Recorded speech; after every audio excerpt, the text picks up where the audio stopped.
Баяғы өткен заманда молда, тігінші, ұста үшеуі дос болыпты.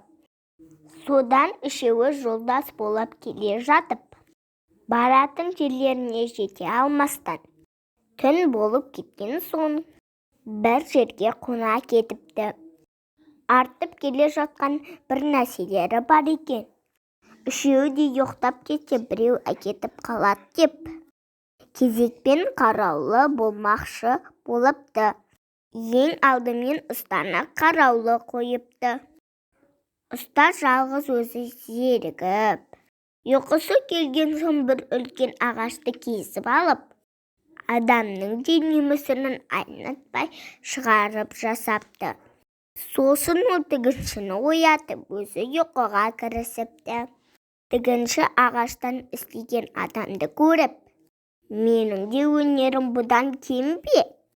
Дейді де оған әдемі көйлек тігіп кигізіп қояды.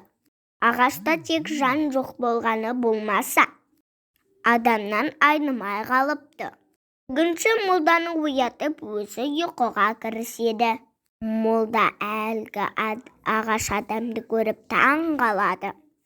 Бұлар өнерін көрсетіпті ғой, енді мен қайтем деп қайғырыпты молда. Содан кейін ол осы ағашқа жан бітсе екен деп Құдайға жалыныпты. Жалынғанда да көп жалынып жылапты. Құдай оның көз жасын қабыл етіп, ағашқа жан бітіріпті. Сөйтіп ағаш тіріліп, әдемі сұлу қызға айналыпты. Сұлулығы соншалық, бетіне қарасаң, көзің тояды екен. Таңертең ұста мен тігінші оянып, бір сұлу қызды көреді. Екеуі бұған жан біткеннен таң қалады. Үшеуі қызды бірінен соны бір қызғана бастайды. Біреу мен алам, еңбек менікі дейді. Жоқ, мен алам, еңбек менікі дейді. Екіншісі, мен алам, мен болмасам оны кім тірілтеді, дейді үшіншісі. Осылайша үшеуі келісе алмай бір қазыға келеді. Сендер бұны қайдан алдыңдар деп қазы ақырады. Ойбай-ау, бұл менің қызым ғой. Бұдан 3 жыл бұрын жоғалтып алғанмын. Қызымды өзіме қайтарыңдар. Содан болар бір бітімге келместен ханға келеді.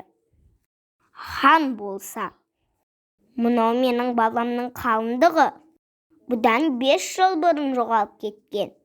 Сендер бұны қайдан алдыңдар, өзіме қайтарыңдар, деп хан ашуланыпты. Әділдік табалмаған үшеуі қосылып, берген жаныңды қайтып ал деп Құдайға жалыныпты. Гүлдей жайнап тұрған қыз қайттан ағашқа айналып кетіпті. Тігінші өзі тіккен киімді алып қойыпты.